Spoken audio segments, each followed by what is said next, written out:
सबसे पहले अपन क्या जानेंगे, इसका शब्द। इसके बाद में क्या पढ़ेंगे, इनकी परिभाषाएं, और परिभाषाओं से क्या आएंगी, इनकी विशेषताएं। और विशेषताओं के बाद में अपन क्या पढ़ेंगे, विशेषताओं के बाद कल बताए नहीं थे भाई, इनके तत्व भी होते हैं। उसके बाद में क्या होते हैं, उसके बाद सिद्धांत। हाँ, यहां एक अभिप्रेरणा चक्र भी है। ये हो गए भाई इसके सब टॉपिक। क्या हो मैम, चाहिए कहाँ होती है आपकी क्लास, किस चीज की, math second level, second grade, okay. शब्द के अंदर मैंने कहा था कि विप्रेरणा शब्द के लिए लैटिन भाषा के कितने शब्द हैं, क्या ध्यान रखना है, यहां क्या ध्यान रखना है कि ई साथ में है, ई हटा हुआ नहीं है। और ये प्रश्न पूछा गया, मूवर के साथ ई हटा रखा था और एक सीधा क्या था, मूवर था, और साथ में एक शब्द और ध्यान रखना है, कौन सा। इसको जब ट्रांसलेट करते हैं तो क्या हो जाता है, टू मूव। और टू मूव का मतलब होता है हलचल पैदा कर देना, आपको क्या कर देना, धक्का लगा देता है, किसी काम की ओर धक्का लगा देता है। ये अपने पढ़ा था ये वाला, ये हो गया आपका पहला शब्द। लैटिन भाषा के कौन से शब्द से, मूवर या मोटम से, जिसका मतलब होता है टू मूव, यानी आपको धक्का दे देना, आपको पुश कर देना, आपके लक्ष्य की ओर बढ़ा देना। इसके बाद में क्या आया था, परिभाषाएं। परिभाषाएं सर्वप्रथम कौन सी, वही दो शब्दों वाली, कौन सी, मैकडूगल की, कि व्यक्ति के अंदर दैहिक और मनोवैज्ञानिक जो दशाएं होती है ना, वो व्यक्ति को कार्य की ओर क्या करती है, बढ़ाती है, और इन्हें क्या कहा जाता है, अभिप्रेरणा कहा जाता है। पहली किसकी परिभाषा, मैकडूगल की, ठीक है। इसके बाद में अन्य कौन सी है, किसके, स्किनर ने क्या कहा था, स्वर्णिम राजमार्ग है, ये लीजिए भाई, स्वर्णिम राजमार्ग है। इसके बाद 3 नंबर सेवे गुड ने क्या कहा था कि किसी कार्य को प्रारंभ करना, जारी रखना और उसको रेगुलेट करना, ये किसकी परिभाषा है, सेवे गुड की है। इसके बाद में चौथा बर्नार्ड ने क्या था कि जिस के प्रति पहले कभी आकर्षण नहीं था, अब उसी के प्रति क्या हो चुकी है, उत्तेजना पैदा होना भी क्या कहलाता है, अभिप्रेरणा कहलाता है ना। किसने दी थी, बर्नार्ड ने। इसके बाद एक और थे, वुडवर्थ ने क्या कहा था, निश्चित उद्देश्यों के लिए किया गया निश्चित व्यवहार क्या कहलाता है, अभिप्रेरणा कहलाती है। ये हो गया आपका 2 नंबर टॉपिक, कौन सा, परिभाषाएं। मैकडूगल की कौन सी परिभाषा, मनोदैहिक और शारीरिक, 2 शब्द। बर्नार्ड ने क्या कहा था, निश्चित आकर्षण और उत्तेजना। और इसके बाद सीवी गुड के कितने शब्द, 3 शब्द। यहां पर भी क्या बताना है, RAS, ठीक है।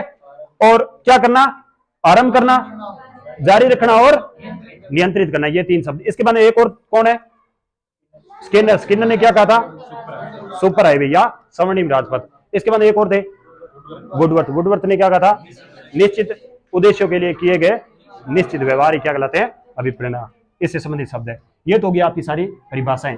इसके बाद मैंने क्या कहा था कि इसकी क्या है, कुछ है विशेषताएं। अब विशेषताओं के अंदर आपको यह याद रखना है कि मूलतः अभिप्रेरणा कितने प्रकार की होती है, 2 प्रकार की। एक तो होती है आंतरिक और एक होती है बाह्य। आंतरिक कैसी होती है, पॉजिटिव यानी सकारात्मक, और बाह्य कैसी होती है, नकारात्मक। ज्यादा महत्वपूर्ण कौन सी है, आंतरिक। इसके बाद में ये क्या होती है, ये साधन होती है कि साध्य होती है, क्या होती है, साधन। ये साध्य नहीं होती। इसके बाद में ये क्या होती है, प्रक्रिया होती है, परिणाम होता है। ये क्या होती है, प्रक्रिया, ये परिणाम नहीं होता, ठीक है। ये प्रोसेस होती है, और ये क्या होता है, साधन होता है। साधन को इंग्लिश में क्या कहते हैं, क्या क्या बोला, सोर्स बोल सकते हैं साधन को, सोर्स है ये। जैसे आपको 3rd ग्रेड या 2nd ग्रेड लगाने के लिए बाजार के अंदर बहुत सारी बुकें आ रखी है, वो आपके लिए सब क्या है, साधन है। वो उसके ऊपर कहीं ये लिखा हुआ है कि ये सॉरी भाई, उसके अंदर कहीं ये लिखा हुआ है कि ये बुक पढ़ लीजिए आप 2nd ग्रेड लग जाएंगे, क्योंकि वो सारी बुकें क्या नहीं है, साधन नहीं है, सॉरी साध्य नहीं है, वो केवल क्या है, साधन है। अब ये किसी भी लक्ष्य तक पहुंचाने के लिए ये क्या है, प्रक्रिया, न कि परिणाम, ठीक है। ये होगी इसकी विशेषताएं। अब विशेषता में कुछ और बचा क्या, कि विशेषता में एक चीज ये थी कि जब भी कोई कार्य प्रारंभ होता है वो कहां से होता है, नीड से होता है। तो अभिप्रेरणा प्रारंभ कहां से होता है,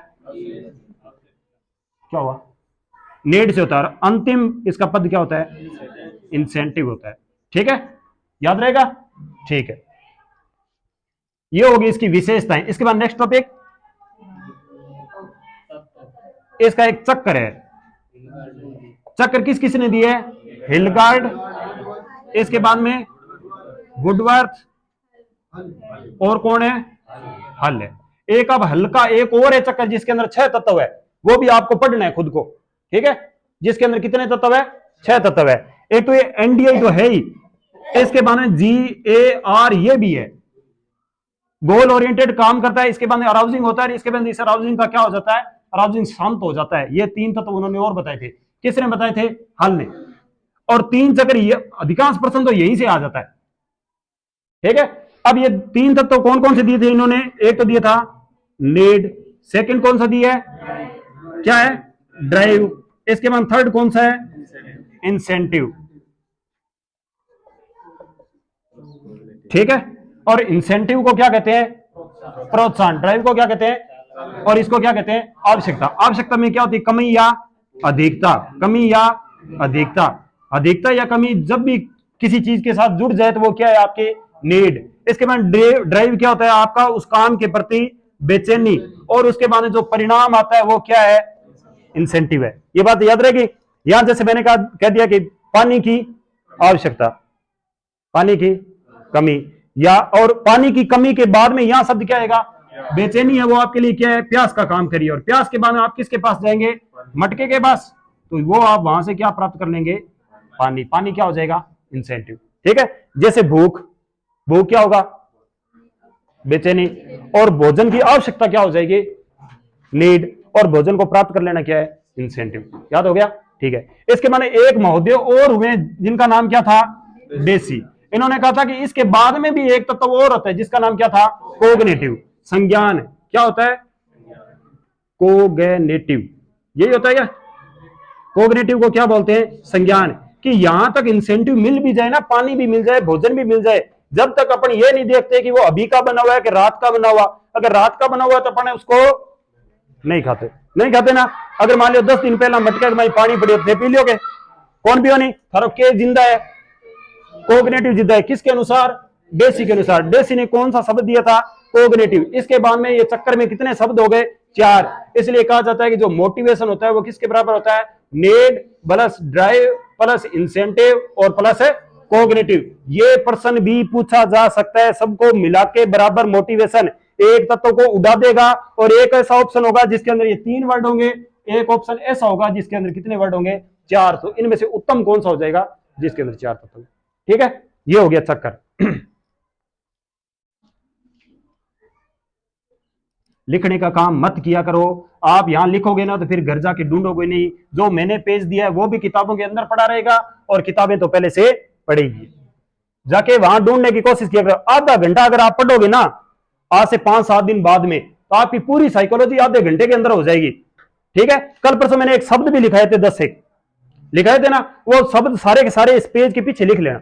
नीचे जगह पड़ी है वहां लिख लेना। वो कहां है? वो शब्द सारे, शब्द कहां है? वो सारे। इसके बारे में मैंने क्या बताया था कि इसके कुछ क्या होते हैं? तत्व होते हैं। किस किस ने बताए थे इसके तत्व? एक तो बताए थे मेस्लो ने, इसके बाद में एक बताए थे थॉमसन ने, और इसके बाद में एक किसने बताई है? गेरेट ने। गेरेट ने बताया ना। गेरेट ने 3 तत्व बताए। कितने तत्व? 3 तत्व। कौन कौन से? जैविक। देखो गेरेट शब्द के अंदर कितने शब्द है? 3 है ना, यहां पर भी 3 है। ठीक है, हाँ, लेकिन ये टूटा हुआ शब्द है, 2 ही याद रखना है। ये टूटा हुआ शब्द है, कंप्लीट नहीं है, 2 ही याद रखना है। यहां पूरे ना 3, तो इसने कितने तत्व बताए हैं? 3। एक तो जैविक, और दूसरा कौन सा? सामाजिक, और तीसरा कौन सा? मनोवैज्ञानिक। ये हो गया भाई। क्या हुआ? क्लास का टाइम है? मनोवैज्ञानिक है ना। ये हो गए 3 तत्व। जैविक के अंदर वो होती है जो व्यक्ति की दिनचर्या के शब्द होते हैं, जैसे भूख, प्यास, नींद, काम आदि। इसके बाद सामाजिक के अंदर वो शब्द होते हैं जो आपके सम्मान से संबंधित जुड़े हैं, जैसे पद, प्रतिष्ठा, मान, सम्मान। ये सारे किससे जुड़े हुए हैं? सामाजिक कारक से। इसके बाद कौन सा कारक? मनोवैज्ञानिक कारक। जो अपने हिंदी के अंदर कौन सी संज्ञा पढ़ते हैं? भाववाचक संज्ञा। जैसे प्रेम, सुख, दुख, स्नेह, मोह, इच्छा, त्याग, ये सारे शब्द किस में आएंगे? मनोवैज्ञानिक। ध्यान रखना, ये प्रश्न पूछा जाएगा, अगर गहरा प्रश्न पूछा जाएगा तो ये सारे शब्द देगा भाववाचक संज्ञा वाले, और देके पूछेगा कि निम्नलिखित में से कौन सा जैविक है, सामाजिक है, या मनोवैज्ञानिक है। तो कौन सा करना है? मनोवैज्ञानिक करना है। मनोविज्ञान को कौन से शब्द से जोड़ना है? भाववाचक संज्ञा से जोड़ना है। इसके बाद में थॉमसन ने कितने बताए थे? 2। एक तो कौन सा होता है? स्वाभाविक। स्वाभाविक ही कौन सा होता है? जन्मजात। इसके बाद दूसरा कौन सा होता है? कृत्रिम। कृत्रिम को क्या बोलते हैं? अब देखो हिंदी के अंदर क्या आएगा, हिंदी के अंदर वो स्वाभाविक शब्द नहीं देगा। कृत्रिम का उल्टा क्या होता है? प्राकृतिक। प्राकृतिक का पर्यायवाची क्या होता है? नैसर्गिक। यहां शब्द लिखेगा नैसर्गिक, ठीक है, वो भी ध्यान रखना। एक स्वाभाविक होता है, एक क्या होता है? नैसर्गिक होता है। इसे जन्मजात भी बोला जाता है, इसे अर्जित भी बोला जाता है। इसने ये शब्द दो दिए थे, एक तो होता है जन्मजात और दूसरा क्या होता है? अर्जित। जन्मजात तो वो होते हैं जो जैविक शब्द थे, जैसे भूख, प्यास, नींद, काम आदि। और यहाँ अर्जित जो आप प्राप्त करना चाहते हैं, जैसे पद, समान, जो भी शब्द है वो सारे कहाँ आएंगे? अर्जित के अंदर। और स्वाभाविक भी वो सारे कौन से होते हैं? जन्मजात वाले। और कृत्रिम कौन से होते हैं? अर्जित वाले। यहाँ स्वाभाविक के अंदर इन्होंने ये वाले शब्द दिए थे कि बच्चा जो अनुकरण करता है ना, अनुकरण, खेल, ये किससे संबंधित है? स्वाभाविक यानी जन्मजात से संबंधित है। और बाकी जो शब्द बच गए जो मैंने अभी सामाजिक बताए थे वो सारे कहां हो जाएंगे? कृत्रिम हो जाएंगे। ये दोनों शब्द लिख लेना, अनुकरण और खेल किससे संबंधित है? स्वाभाविक या जन्मजात से संबंधित है। हो गया ये तत्व तो सारे समझ आ गए। किन व्यक्तियों ने दिए? मेस्लो, थॉमसन और गेरेट ने। एक सीधो कथन बोलने आ गयो बिन थाने रटो कौन मान, ठीक है। आपको याद रखने हैं 3 शब्द, बट ये 4 ऑप्शन आसे नहीं, कोई एक नया शब्द आ गयो अब भूल जी समय डेढ़ किंग। ये मैंने बनाया था, एक वाक्य बनाया था कि आज मेरा जन्मदिन है, ठीक है। किसी एक व्यक्ति की क्या है? दुकान है घर पे, वो कह रहा है कि आज मेरा जन्मदिन है, ग्राहकों से थम कर व्यवहार करना और उनको समान रेट देना है। क्या देना है? समान रेट। रेट कौन है? गेरेट। समान सामाजिक मान क्या है? मनोवैज्ञानिक। और कौन सा बच गया? जैविक। समान रेट देना है और थम कर व्यवहार करना है। थम का थॉमसन और उसके बाद में थमसन। सन का मतलब स्वाभाविक और दूसरा अपोजिट क्या हो जाएगा? कृत्रिम। आज मेरा मेस्लो, आज जय, जन्मजात और अर्जित। याद हो जाएंगे। आज मेरा जन्मदिन है, ग्राहकों से थम कर व्यवहार करना और उनको समान रेट देना। लिखना नहीं है। कितने व्यक्ति? 3, मेस्लो, थॉमसन और गेरेट। इन्होंने जन्मजात, इन्होंने अर्जित, इन्होंने स्वाभाविक, इन्होंने कृत्रिम। अनुकूल और खेल किससे संबंधित है? स्वाभाविक से। अपनी जो भी जैविक क्रियाएं, काम, जैसे नींद, प्यास, ये सारे किस में आते हैं? जैविक। इसके अंदर सामाजिक और इसके बाद मनोवैज्ञानिक। ये बड़ा प्रश्न ध्यान रखना भाई, कल किसी ने पूछ लिया, हो सकता है एग्जामिनर के माइंड में भी ये चल रहा हो और वो क्लिक कर दे, ठीक है। और आपको भी क्लिक कर देना है। किससे जोड़ देना है? स्वाभाविक से। और यहां से एक प्रश्न पूछा गया कि निम्नलिखित में से कौन सा ऐसा कारक है जो जन्मजात से संबंधित नहीं है और ज्यादा महत्वपूर्ण नहीं है? जन्मजात से संबंधित है सब कारक, लेकिन क्या है? ज्यादा महत्वपूर्ण नहीं है। तो उसका आंसर क्या करना है? काम करना है, ठीक है। काम एक ऐसी इच्छा होती है व्यक्ति के जिसके बगैर आदमी रह सकता है, लेकिन नींद के बगैर भी नहीं रह सकता। वो मैंने उदाहरण दिया था ना, उसमें ये कंफ्लिक्ट होता है। जब ऑप्शन नहीं बार आते ना सामने, तब ये कहते हैं कि नींद के बगैर में मारी काट दिया 3-3 दिन नींद, लेकिन 3 दिन तो निकाल सकते हो, उसके बाद में नहीं निकाल सकते। आपको सोना तो पड़ेगा, ठीक है। इसके बाद नेक्स्ट क्या है? तत्व के बाद में सिद्धांत है। क्या है? सिद्धांत। सिद्धांत कितने हैं मूलतः? 2। आप 2 याद करना, 2 एक्स्ट्रा और है बुकों के अंदर, वो और आपको पढ़ने, ठीक है। पहला सिद्धांत कौन सा है? मूल प्रवृत्तियों का सिद्धांत है ना। मूल प्रवृत्ति वाला सिद्धांत किस किसने दिया है? 3 आदमी है। कौन कौन से? एक तो विलियम जेम्स, दूसरे कौन से थे? मैकडूगल। इसके बाद में कौन है? फ्राइड है। विलियम जेम्स ने सर्वप्रथम मूल प्रवृत्ति से संबंधित शब्द दिया था। इनकी बुक कौन सी है? Principle of psychology. इनके इस बुक के अंदर इन्होंने जो चेतन शब्द है उसके लिए क्या यूज किया था? शब्दों का प्रवाह, जिसे इंग्लिश के अंदर क्या कहते हैं? स्ट्रीम ऑफ कॉन्शियसनेस, ठीक है। ये ध्यान रखना, ये प्रश्न पूछा गया इसलिए मैं इसको बार बार रिपीट करता हूं। इसके बाद आते हैं मैकडूगल। मैकडूगल ने कौन सा सिद्धांत दिया था? मूल प्रवृत्ति का सिद्धांत। इन्होंने कितनी मूल प्रवृत्तियां बताई? 14। सभी याद है ना? अगर आपके सामने आएंगे सब कर दोगे आप, ठीक है। 14 मूल प्रवृत्ति है। और कितनी महत्वपूर्ण है? 2। आजकल ज्यादा चर्चित प्रश्न चल रहा है कि भय मूल प्रवृत्ति को सर्वाधिक महत्वपूर्ण किसने माना है? किसने माना है? मैकडूगल ने माना है। इसके बाद एकमात्र ऐसी प्रवृत्ति या एकमात्र ऐसा मूल प्रवृत्ति जो केवल किस में पाई जाती है? मनुष्य के अंदर। क्या आपने जानवरों को हंसते हुए देखा है? नहीं देखा। तो केवल कौन हंसते हैं? मनुष्य। तो हास्य है वो केवल किस में पाया जाता है? मनुष्य के अंदर। इसके बाद 2 मूल प्रवृत्तियां किसने दी है? फ्राइड ने। एक तो दिए इरोज और दूसरी कौन सी दी है? थेनोटोस। इरोज क्या करता है? सर्जन करता है। और थेनोटोस क्या करता है? विनाश करता है। इरोज क्या करता है? सर्जन करता है, नई चीजों का निर्माण करता है। और थेनोटोस क्या करता है? विनाश करता है, ठीक है। हो गया ये वाला सिद्धांत। इसके बाद दूसरा कौन सा है? अब्राहम मेस्लो का आवश्यकता पदानुक्रमिक सिद्धांत। मैंने कहा था कि इन्होंने क्या दिया था? एक इस तरह का मॉडल दिया था। इस मॉडल को अपन क्या बोलते हैं? हायरार्की। और भी कुछ बोलते हैं क्या, शंकु नहीं बोलते क्या, इस तरह के शंकु दिया था। एक शंकु देने वाले आदमी और हुए हैं। एडगर डेल ने जो शंकु दिया वो शिक्षा शास्त्र में दिया, शिक्षण विधियों में। उसमें जो चरण चलते हैं वो ऊपर से नीचे की ओर चलते हैं, और इसके अंदर जो चरण चलते हैं अब्राहम मेस्लो वाले वो नीचे से ऊपर की ओर चलते हैं। कि यहां पर व्यक्ति की आवश्यकताएं ज्यादा होती है, लेकिन जैसे जैसे वो टॉप पर जाता है उसकी जीवन की सब आवश्यकताएं क्या हो जाती है, समाप्त हो जाती है। वो अब कोई भी आवश्यकता के लिए अन्य कार्य नहीं करना चाहता, वो सारे काम धंधे त्याग कर भगवान के लिए जीवन यापन कर रहा है। घर पे जो अपने जैसे अंतिम दिनों के अंदर जो धर्म के लिए कार्य कर रहे हैं, ठीक है, अब वो सारे मोह माया को छोड़ चुका है, अब केवल किसकी खोज कर रहा है, भगवान की खोज कर रहा है। इसके लिए मैंने आपको उदाहरण दिया था कि बहुत सारी हॉलीवुड की एक्ट्रेस है जो अपने अजमेर के अंदर क्या कर रहे हैं, योगा कर रहे हैं, ठीक है। बनारस के अंदर बहुत सारे उद्योगपति जो वहां जाके बैठ गए। तो ये कौन सी अवस्था है, आत्म सिद्धि की अवस्था है। कौन सी अवस्था, 5 नंबर की अवस्था। 1 नंबर की अवस्था कौन सी, शारीरिक अवस्था। इसके बाद में सुरक्षा की, इसके बाद में, उसके बाद में, उसके बाद में या स्नेह या संबंधन की आवश्यकता, इसके बाद में समान की आवश्यकता, और इसके बाद में आत्म सिद्धि की आवश्यकता। मैंने कहा था कि आत्म सिद्धि की आवश्यकता होती है वो सर्वोच्च होती है, और दोनों वाली जो बीच वाली होती है वो क्या होती है, उच्च होती है, मध्य होती है, उच्च होती है। और ये क्या होती है, सर्वोच्च होती है। और निम्न, ये वाली दोनों क्या होती है, निम्न होती है। इसके बाद इधर भी 2 शब्द लिखे थे कि ये दोनों किससे जुड़ी होती है, जैविक से जुड़ी होती है, और ये दोनों किससे जुड़ी होती है, समाज से या सामाजिक रूप से जुड़ी होती है, ठीक है। ये हो गया, और ये होती है आत्म सिद्धि से संबंधित।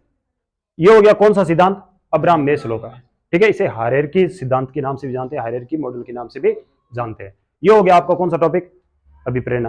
अभिप्रेरणा में कुछ बचा है। अब कल लेना इसी टॉपिक में से जो टेस्ट देने गए थे उनके 2 से 3 प्रश्न पूछ लिए थे कि चौथा चरण कौन सा है, कौन सा है, समान, या समान का ही तो स्नेह और संबंधन का तो तीसरा है, ठीक है। दूसरा कौन सा था, सुरक्षा का, सॉरी सुरक्षा का था क्या, और पहला कौन सा था, शारीरिक। इन्होंने एक कहानी दी थी, किसको, मेस्लो ने कहानी दी थी ना, किसके साथ, एक मिल मालिक थे, उनको बताया था कि आपको जो मजदूर वर्ग रखने हैं ना वो इस तरह से रखने हैं, पहले उन लोगों को रखना जिनको कौन किस चीज की आवश्यकता है, शारीरिक आवश्यकता है। इसके बाद में किन लोगों को रखना, सुरक्षा की। इसके बाद में स्नेह और संबंधन की। यहां पर उन सब की क्या कर दी जाती है, शादी कर दी जाती है, घर बना दिए जाते हैं, टीए बढ़ा दिया जाता है, और उनको कहता है यही आके बस नहीं लग जाओ। और यहां आने के बाद में उनको क्या दिया जाता है, पद बढ़ा दिया जाता है, उनकी ऑफिस के लिए स्पेशल सीट लगा दी जाती है, उनके पास गाड़ियां भेजी जाती है, और यहां आने के बाद में वो सब कुछ छोड़ छाड़ के विदेश चले। हाँ, अजमेर चले, चल ठीक है भाई, अजमेर चलेंगे। ठीक सर, कब चले अजमेर, ठीक सर, जरूर चलेंगे अजमेर। कहते हैं कि जिस आदमी के अचेतन में जो बात चल रही होती है ना, वो आप किसी भी शब्द के रूप में आप उसके सामने कुछ शब्द फेंकिए, वो अपने आप अपने शब्द बाहर फेंक देगा। कौन सी विधि है, किसने दी थी, फ्रायड ने दी थी मैम। कौन सी विधि थी, शब्दों वाली थी ये, हाँ क्या बताया आपने, मुक्त साहचर्य वाली विधि थी ये। हाँ सर।